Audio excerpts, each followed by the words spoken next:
There's a shift that happens. A moment when the pain that's been destroying you starts doing something else. Something unexpected. It starts building you instead. I'm not going to tell you that pain is a gift. I'm not going to romanticize what narcissistic abuse does to a person. The gaslighting, the manipulation, the way it makes you question everything you know about yourself. That pain is real. It's brutal, and it nearly breaks you. But here's what I want you to know.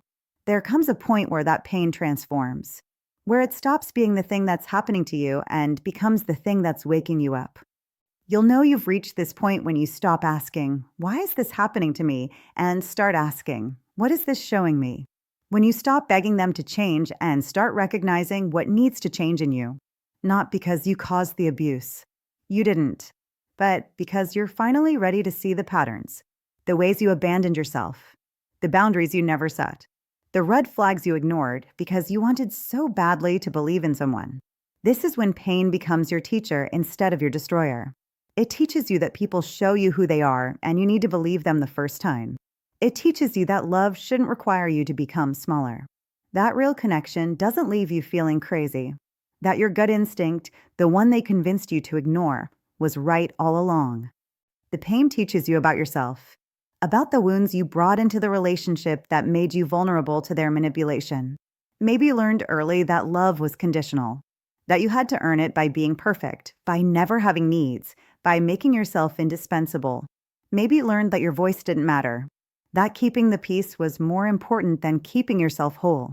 The narcissist didn't create those wounds, but they knew exactly how to exploit them. And now, in the aftermath, you have a choice. You can let this pain confirm everything you were taught, that you're not worthy, that love always hurts, that you're destined to repeat this pattern forever. Or you can let it crack you open. Let it show you where you need to heal. Let it reveal the truth about what you've been accepting and calling it love. This transformation doesn't happen overnight. There are still days when the pain just feels like pain.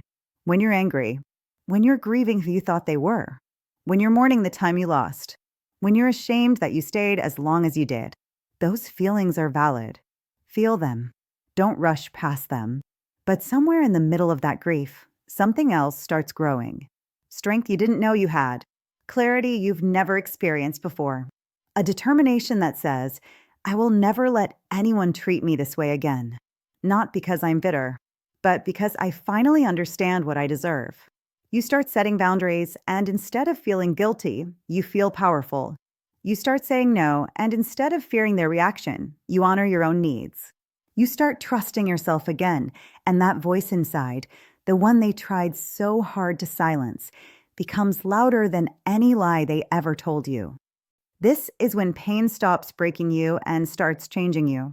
When it burns away everything that was never really you. The people-pleasing, the self-betrayal, the desperate need for external validation. What's left is raw and real and unshakable. It's you. The version of you that can't be manipulated anymore because you've seen behind the curtain. You know the tactics. You recognize the patterns. You've learned the language of abuse, and now you can hear it the moment someone starts speaking it. But here's the most important part. This pain doesn't just teach you what to avoid. It teaches you what to move toward. It shows you what healthy love actually looks like. Consistency instead of chaos. Respect instead of control. Someone who celebrates your voice instead of silencing it. Someone who adds to your life instead of draining it. You learn that you'd rather be alone than lose yourself again. That solitude is not the same as loneliness. That your own company, when you're finally being honest with yourself, is actually pretty beautiful. So if you're in the middle of this pain right now, I need you to hear this. It won't always feel this heavy. The weight you're carrying, it's not permanent. You're not broken beyond repair. You're breaking open. And what's emerging is stronger, wiser, more authentic than anything that existed before. Let the pain teach you.